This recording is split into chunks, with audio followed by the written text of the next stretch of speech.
Hi everyone, welcome back to my channel. Masidi anauba mukbang ama pura lae. Sida chak leire, nga ayaiba khara taure, aduga kangau leire, mangan alu kangau, aduga sidana thoidin masuba leire, adagidi telhau leire, kobi khara kotnaba leire, umorok mepaga kotnaba, aduga sisina rasma thongbane, rasma thongba, aduga sida saugri achamba thongbaga leire, udre saugrise. Saugri achamba thongba leire ado mayam chaba hꯧꯖꯔꯛꯑꯒꯦꯀꯣ ꯑꯩꯒꯤ ꯆꯦꯅꯦꯜꯁꯦ ꯅꯨꯡꯁꯤꯕꯤꯗꯨꯅ support ꯇꯧꯕꯤꯌꯣ like ꯇꯧꯕꯤꯌꯣ subscribe ꯇꯧꯕꯤꯌꯨꯀꯣ ꯃꯌꯥꯝ ꯑꯗꯨꯗꯤ ꯑꯃꯨꯛ ꯆꯥꯕ ꯍꯧꯖꯔꯛꯑꯒꯦ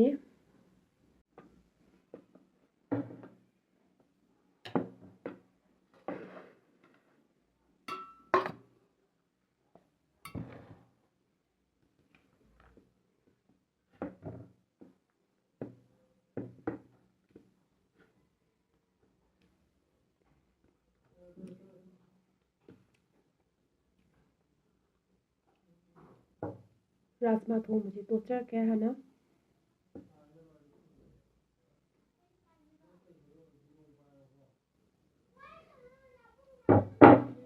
ꯔꯥꯖꯃꯥꯁꯦ ꯑꯅꯧꯕꯗꯒꯤ ꯊꯣꯡꯖꯕ ꯅꯠꯇꯦ ꯑꯔꯤꯕꯗꯣ ꯀꯨꯀꯔꯗ ꯐꯅꯌꯥꯝ ꯀꯥꯝꯃ ꯃꯇꯨꯡꯗ ꯊꯣꯡꯖꯕꯅꯦ ꯑꯗꯨ ꯈꯤꯇꯪ ꯀꯟꯇꯛꯇꯤ ꯇꯧꯔꯤꯌꯦ ꯐꯅꯌꯥꯝꯗꯤ ꯀꯥꯝꯈ꯭ꯔꯦ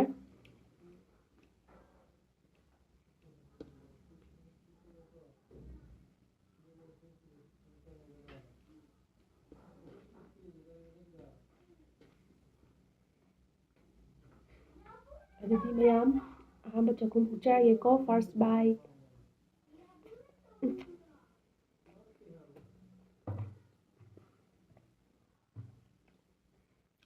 ꯎꯃꯣꯔꯣꯛ ꯑꯀꯪꯕꯒ ꯀꯩꯅꯣꯒ ꯆꯅꯝꯒ ꯇꯧꯔꯒ ꯃꯦꯠꯄꯅꯦ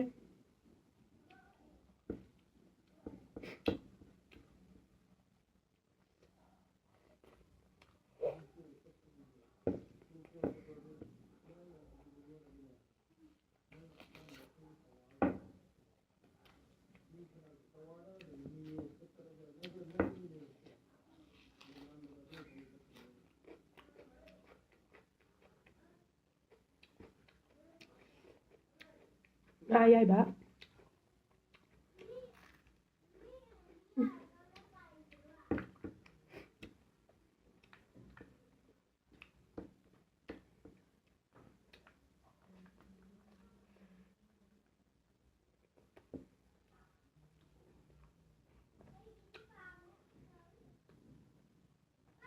ꯊꯣꯏꯗꯤꯡ ꯑꯁꯨꯕꯁꯦ ꯑꯩꯗꯤ ꯄꯥꯛꯅ ꯆꯥꯖꯗꯦꯕ ꯁꯨꯝ ꯃꯍꯥꯎꯁꯦ ꯈꯤꯇꯪ ꯈꯤꯇꯪ ꯆꯪꯒꯦꯅ ꯍꯥꯞꯆꯕꯅꯦ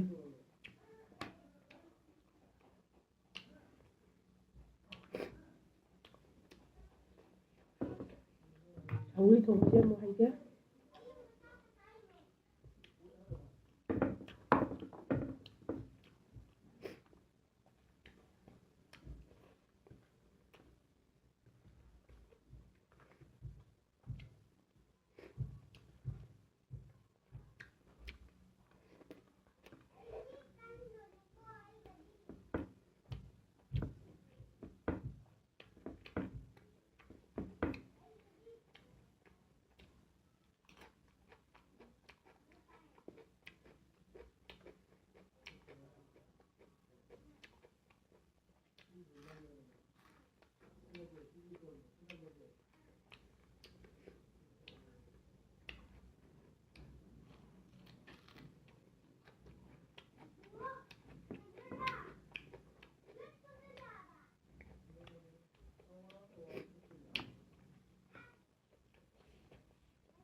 ꯑꯗꯣ ꯃꯌꯥꯝ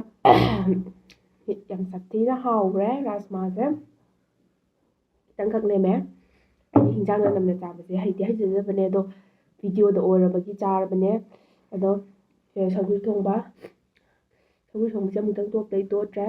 ꯁꯧꯒ꯭ꯔꯤ ꯊꯣꯡꯕ ꯈꯔ ꯂꯦꯝꯃꯦ ꯉꯥ ꯑꯌꯥꯏꯕ ꯇꯤꯜꯍꯧ ꯃꯆꯦꯠ ꯑꯃ ꯊꯣꯏꯗꯤꯡ ꯑꯁꯨꯕ ꯈꯔ ꯑꯃ ꯂꯦꯝꯃꯦ ꯆꯥꯛꯇꯤ ꯉꯝꯅꯕ ꯂꯣꯏ ꯆꯥꯁꯤꯟꯖꯈ꯭ꯔꯦ ꯑꯗꯣ ꯃꯌꯥꯝ ꯑꯩꯒꯤ ꯆꯦꯅꯦꯜꯁꯤꯕꯨ ꯅꯨꯡꯁꯤꯕꯤꯔꯗꯤ please support my YouTube and please like share subscribe my video